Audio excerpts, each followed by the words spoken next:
রাজ্যে অ্যাকশন মুডে ED. Ration বন্টন দুর্নীতি মামলায় আবারও সক্রিয় হতে দেখা গেল এনফোর্সমেন্ট ডিরেক্টরেটকে। কলকাতা হাওড়ার শ্যামপুরে চলছে ইডির তল্লাশি অভিযান। রাজ্যে ফের অ্যাকশন মুডে কেন্দ্রীয় তদন্তকারী সংস্থা। ফোনে রয়েছেন আমাদের প্রতিনিধি সন্তোষ ঠাকুর। সন্তোষ, কোথায় কোথায় চলছে অভিযান এবং কাদের বিরুদ্ধে উঠছে অভিযোগ? দেখো সোনালি, তোমায় জানাবো রেশন দুর্নীতি মামলায় ইতিমধ্যে ইডির আধিকারিকদের তল্লাশি, এবং তোমাকে জানাবো আজ সকাল 6টা নাগাদ সিজিও কমপ্লেক্সের ইডি দপ্তর থেকে 6টি যে টিম ইডির আধিকারিকদের সেটা বেরায়, এবং পাশাপাশি তোমাকে জানাবো সঙ্গে কেন্দ্রীয় বাহিনী জওয়ানদের সঙ্গে তারা এই সিজিও কমপ্লেক্সে ইডি দপ্তর থেকে বেরান। এবং ইতিমধ্যে কলকাতা, হাওড়া এবং শ্যামপুর এলাকায় ইডি তরফ থেকে চালানো হচ্ছে তল্লাশি, মূলত রেশন বন্টন দুর্নীতি মামলায় এই তল্লাশি।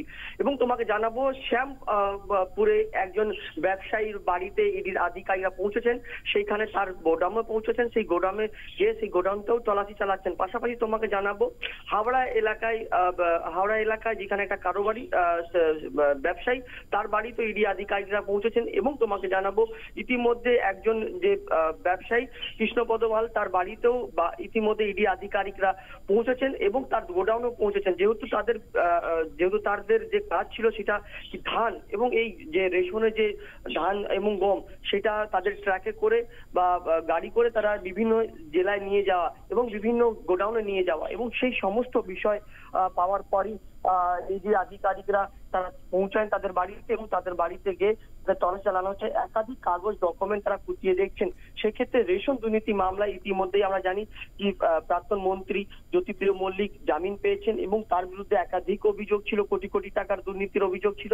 সেক্ষেত্রে এই জ্যোতিপ্রিয় মল্লিক এবং বাকিবুল রহমানের সাথে কার কার পরিচয় ছিল এই রেশন দুর্নীতি মামলায়, এবং আমরা জানতে পেরেছিলাম কি যেহেতু ইডির আধিকারিকরা বাকিবুল রহমানকে গ্রেপ্তার করার পর তার যে বিজনেসম্যান অর্থাৎ তার যে পার্টনার, সেই পার্টনার রাজ্য জুড়ে আছেন, তাদের বাড়িতেও ইডি আধিকারিকরা গেছেন। এবং এই রেশন দুর্নীতি মামলায় যে ইডির আধিকারিকরা একাধিকবার তল্লাশি চালিয়েছেন, একাধিক ব্যবসায়ীদেরকে ডাকা হয়েছে, ধান কলের মালিকদেরকে ডাকা হয়েছিল। সেই সমস্ত বিষয়ে তারা তথ্য পেয়ে আবার ফের আজ সকাল থেকে ইডির আধিকারিকরা সক্রিয়, এবং তারপরে ইডির আধিকারিকরা বিভিন্ন ধানের এবং যে মিলের মালিকদের কাছে পৌঁছেছেন এবং তাদের বাড়িতে তল্লাশি চালাচ্ছেন। একাধিক নথিপত্র তাদের কাছে উঠে এসেছে এবং জিজ্ঞাসাবাদ করছেন ইডি আধিকারিকরা কি এই যে রেশন দুর্নীতি মামলা, অর্থাৎ যে এই রেশনের যে জিনিসপত্র যেটা খোলা মার্কেটে বিক্রি হতো, ধান বলো, গম, ডাল এবং যে জিনিসপত্র বিক্রি হতো খোলা মার্কেটে, কার ক্ষেত্রে এই বিষয় এই তথ্য তারা পেয়েছেন এবং কারা কারা এই ঘটনার সাথে জড়িত আছেন বা এই যে ব্যবসার সাথে জড়িত আছেন, এই সমস্ত বিষয়কে খতিয়ে দেখা এবং আরো তথ্য নিতে গিয়ে ইডি আধিকারিকদের আজকে তল্লাশি, এবং রাজ্যে একাধিক জায়গার তল্লাশি, জেলা পর্যন্ত ইডি আধিকারিকরা পৌঁছেছেন। সেইখানে ইডি আধিকারিকদের তরফ থেকে কড়া নিরাপত্তা অর্থাৎ কেন্দ্রীয় বাহিনী জওয়ানদের কড়া নিরাপত্তার মাধ্যমে এই তল্লাশি তারা করছেন। সন্তোষ, যাদের বিরুদ্ধে অভিযোগ উঠছে তাদের সঙ্গে কি দেখা করতে সক্ষম হয়েছেন আধিকারিকরা? কিছু জানা যাচ্ছে? একদমই, দেখো একজনের সাথে দেখা করতে পেরেছেন তারা, এবং তারা বাড়িতেই ছিলেন ব্যবসায়ী এবং তাকে জিজ্ঞাসাবাদ করছেন। পাশাপাশি তোমাকে জানাবো তার যে মিল অর্থাৎ এই যে গমের এবং চালের যে মিল, সেই মিলে তারা পৌঁছেছেন, সেই গোডাউনে গেছেন এবং যেখানে গম চাল রাখা হতো রেশনের, যে এই গম চাল এখান থেকে বিভিন্ন রেশন দোকানে পৌঁছে যেত ট্রাকের মাধ্যমে, সেই ট্রাক ব্যবসায়ী বাড়িতেও ইডি আধিকারিকরা পৌঁছেছেন এবং ইতিমধ্যেই তাদেরকে জিজ্ঞাসাবাদ করছেন ইডি আধিকারিকরা।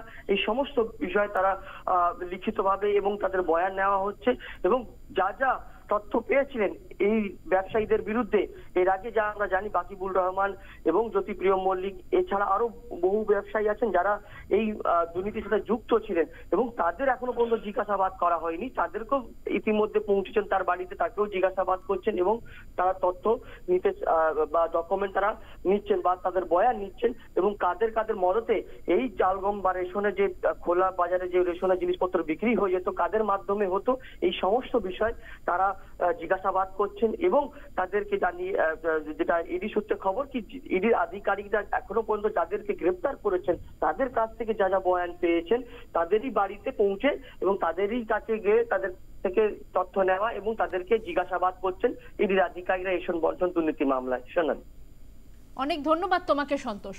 আমাদের সঙ্গে ফোনে ছিলেন প্রতিনিধি সন্তোষ ঠাকুর। পাশাপাশি জানিয়ে রাখবো হাওড়ার শ্যামপুর এবং জগৎবল্লভপুরেও চলছে ইডির তল্লাশি। ফোনে রয়েছেন আমাদের প্রতিনিধি শান্তনু করণ। শান্তনু, হাওড়াতেও চলছে ইডির অভিযান, কি কি তথ্য উঠে আসছে এই ক্ষেত্রে? দেখো, মূলত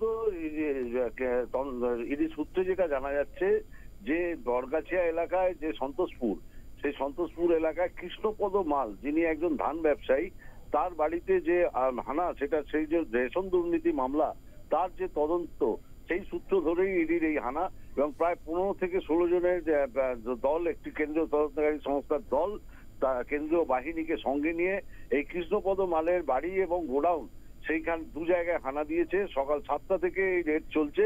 এখনো পর্যন্ত তার বাড়ি এবং গোডাউন, সেখানে যারা কর্মরত শ্রমিক রয়েছে তাদেরকেও বেরোতে দেওয়া হচ্ছে না। সেই জায়গা ঘিরে রেখে সেখানেই তাদের তল্লাশি এবং জিজ্ঞাসাবাদ চালানো হচ্ছে। তবে যেটা সূত্রে জানা যাচ্ছে, এই কৃষ্ণপদ মাল দীর্ঘদিন ধরে ধানের ব্যবসা করেন, এবং শুধু ধানের ব্যবসা বলতে স্থানীয় যেসব কৃষকরা রয়েছে তাদের থেকে ধান কিনতো, ধান কেনার পর চাল তৈরি করে সেই চাল তিনি সরবরাহ করতেন। তবে কোথায় সরবরাহ করতেন সেটা এখনো পরিষ্কার নয়। সেই চাল রেশনে পাঠাতেন নাকি অন্য কোথাও কোনো খোলা বাজারে বিক্রি করতেন সেটা এখনো পরিষ্কার নয়। তবে সূত্রে এটাও জানা যাচ্ছে যে জাঙ্গিপাড়া অঞ্চলে তিনি তার ব্যবসা প্রসার ছিল, অর্থাৎ ধান থেকে চাল তৈরি করে সেখান থেকে জাঙ্গিপাড়ায় তিনি সরবরাহ করতেন।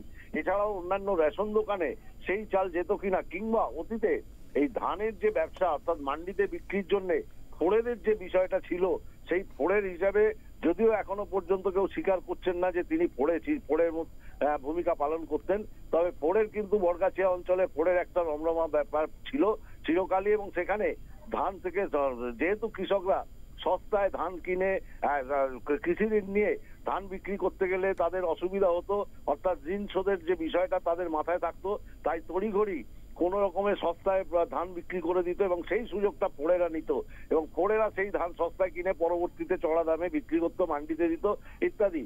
সেই ফোড়ের ভূমিকায় এর কতটা এই কৃষ্ণপদ মাল সে এতটা বিস্তারিত না করতে পারলেও পরবর্তীতে তিনি কিন্তু রীতিমতো চালের ব্যবসায়ী হয়ে ওঠেন এবং ধান কিনে চাল তৈরি করে সেই চাল সরবরাহ করতেন। তবে খোলা মার্কেটে এবং রেশন দোকানে, এই দুটোর মধ্যে তিনি কোথায় দিতেন, এখন রেশন দুর্নীতি মামলায় যে তদন্ত চলছে সেই তদন্ত সূত্র ধরে এই কেষ্টমাল অর্থাৎ স্থানীয়ভাবে তিনি কেষ্টদা বলে পরিচিত, তার বাড়িতে এবং গোডাউনে হানা দিয়ে কি তথ্য উঠে আসে যে এই যে তদন্ত চলছে যে রেশন দুর্নীতির, সেই রেশন দুর্নীতি মামলার তদন্তে এই কৃষ্ণপদ মালের কি সম্পর্ক বা কতটা যোগাযোগ রয়েছে সেটা পরবর্তীতে আরো ক্লিয়ার হবে।